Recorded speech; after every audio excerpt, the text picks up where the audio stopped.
राज्यपाल तमिलिसाई ने कहा है कि अगर मुझे सम्मान नहीं दिया जाता है तो मैं भी सम्मान नहीं करूंगी। वह किसी से कम नहीं है, यह सोचते हुए वह अच्छा करने के लिए आगे बढ़ते रहेगी। तेलंगाना के लोगों का कल्याण करने के दौरान कई कठिनाइयों का सामना करना पड़ा।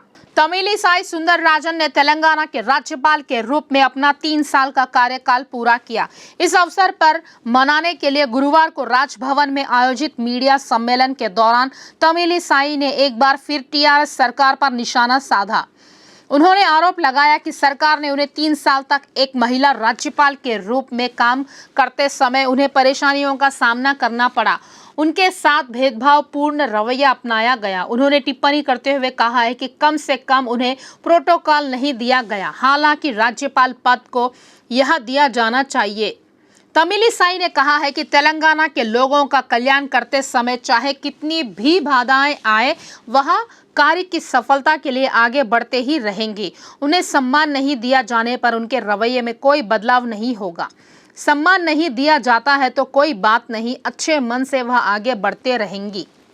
वह कुछ चीजों के बारे में बात नहीं कर सकती। What made them to pass a resolution in the ministry saying that let the governor hoist the flag inside the Raj Bhavan? It's the pride of the country, it's the pride of the state, it's not the right of the governor. All the states had parade. Why the people of Telangana denied that pride? Did any activities took part in because of COVID? No political gathering was there. COVID was only in Telangana with all political COVID protocols. All the states, I can say, not even a single state denied the hoisting of the flag. Every state had parade with COVID protocol. That was the second phase, second wave. First wave, it's not the first wave, second wave, which was milder, and all the states. Only Telangana is bothered about COVID. Only governor of Telangana should be protected from COVID. All the states had a parade, even central had a parade. I can accept if there was no any political gathering or no any gathering before the Republic Day. Okay. Why can't this keep the seats with social distancing? And what made you then, when my office asked give the speech, they denied the speech. Governor should not talk. How can they tell like that? First citizen, when this is the celebration of 75th year, we have the right to talk, but the governor is telling, no, don't talk because we won't give. If they are not giving, should I shut my mouth? Don't I have the right to talk? Should I read only what they give on a Republic Day? I lauded the people of Telangana. I appreciated the farmers. I appreciate the IT professionals. I appreciate the frontline warriors. Nobody came to the Republic Day. Okay, I am telling. Okay, I conduct the program because of your resolution. I conduct the program at Raj Bhavan. Why didn't you come? What prevented your MLAs not to come? What prevented your MPs? राज्य सरकार ने रंगारेड्डी, मेडचल, मल्काजगिरी जिले और हैदराबाद व सिकंदराबाद शहरों में सभी सरकारी कार्यालयों, स्कूलों और कॉलेजों में शुक्रवार को छुट्टी घोषित कर दी है। श्री विनायक विसर्जन के मौके पर सरकार ने 3 जिलों में छुट्टी डिक्लेयर की है। सरकार ने शुक्रवार को श्री गणेश विसर्जन को देखते हुए छुट्टी घोषित कर दी, तो शुक्रवार की बजाय एक और दिन यानी दूसरे शनिवार, सेकेंड सैटरडे 10 तारीख को कार्य दिवस वर्किंग डे डिक्लेयर कर दिया गया है। यह जानकारी मुख्य सचिव सोमेश कुमार द्वारा जारी आदेश में दी गई। सीएम केसीआर ने बीसी के स्वाभिमान भवनों के लिए हजारों करोड़ों रुपए मूल्य की जमीन आवंटित की है। आज 11 बीसी जाति संघों को मंत्री के हाथों से पट्टे दिए गए हैं। इसी तरह 310 गुरुकुल, विदेशी छात्रवृत्ति, कल्याण लक्ष्मी सहित हर योजना में बीसी का बड़ा हिस्सा है। मुख्यमंत्री ने प्रशंसा की है कि प्रदेश में संपत्ति बढ़ाते हुए गरीबों में बांटी जा रही है। सीएम केसीआर ने बीसी के स्वाभिमान भवनों के लिए हजारों करोड़ों रुपए मूल्य की जमीन आवंटित की है। आज 11 बीसी जाति संघों को मंत्री के हाथों से पट्टे दिए गए हैं। इसी तरह 310 गुरुकुल, विदेशी छात्रवृत्ति, कल्याण लक्ष्मी सहित हर योजना में बीसी का बड़ा हिस्सा है।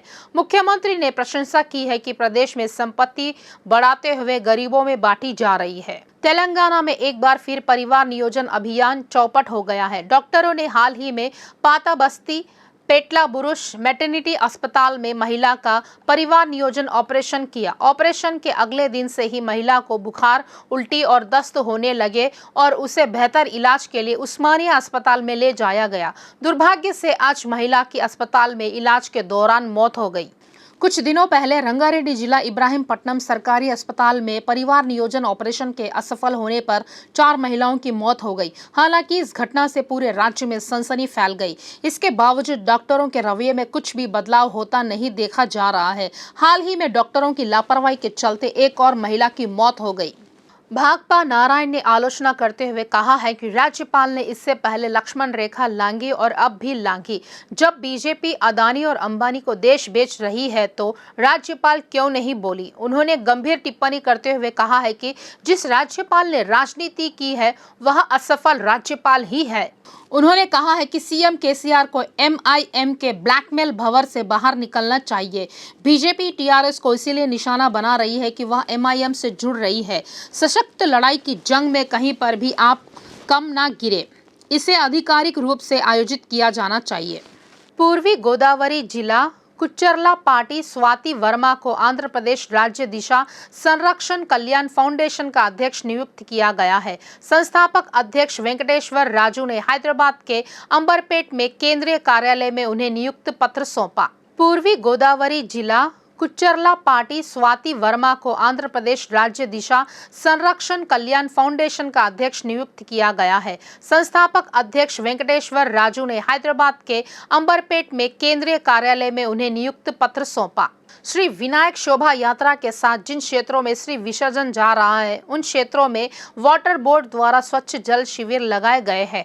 पहले से ही तीसरे, 5वें, 7वें और 9वें दिन 74 वाटर पांडों के निकट मीठे पानी के शिविर आयोजित किए जा चुके हैं। कल के लिए 122 और पेयजल शिविर लगाए गए हैं। सप्लाई के लिए स्वच्छ पानी के 3.72 लाख पैकेट तैयार है। इसी तरह जिन शिविरों में अन्नदान होगा वहां मुफ्त ताजे पानी के टैंकरों की आपूर्ति की जाएगी। व्यवस्थाओं की जांच, स्वच्छ जल शिविरों की निगरानी के लिए नोडल अधिकारियों की नियुक्ति की गई है। वाटर बोर्ड ने खुलासा किया है कि जिन क्षेत्रों में श्री विसर्जन जुलूस होगा वहां पानी के रिसाव या सीवेज के अति प्रवाह को लेकर सावधानी बरती जा रही है। बोयनपल्ली में दुबई गेट के पास नया नोवा केयर अस्पताल का स्वास्थ्य मंत्री हरीश राव के हाथों उद्घाटन किया गया। इस अवसर पर विधायक माधवराम कृष्ण राव और सायन्ना उपस्थित थे। अस्पताल में दी जा रही चिकित्सा सुविधाओं की स्वास्थ्य मंत्री हरीश राव ने जानकारी ली। एमडी डॉक्टर प्रवीण ने जानकारी देते हुए कहा है कि नोवा केयर हॉस्पिटल्स का उद्देश्य बोयनपल्ली के आसपास के क्षेत्रों के लोगों को सभी प्रकार की आधुनिक सेवाएं और स्वास्थ्य सुविधाएं उपलब्ध कराना है। एमडी ने कहा है कि सभी प्रकार की चिकित्सा सेवाएं 24 घंटे मुहैया कराई जाएंगी। प्रवीण ने कहा है कि सामान्य शल्य चिकित्सा, नेत्र विज्ञान, स्त्री रोग प्रजनन क्षमता सहित सभी प्रकार की चिकित्सा सुविधाएं प्रदान की जाएगी और उन्नत सुविधाएं उपलब्ध कराई जाएंगी। वरिष्ठ नेता और पूर्व विधायक कुन्नम नेनी सांबशिव राव को सीपीआई का राज्य सचिव चुना गया। पार्टी नेता पल्ला वेंकट रेड्डी और सांबशिव राव ने राज्य सचिव पद के लिए चुनाव लड़ा था। रंगारेड्डी जिला शमशाबाद में बुधवार को हुई सीपीआई की तीसरी राज्य महासभा के दौरान इस चुनाव को लेकर देर रात तक चर्चा होती रही।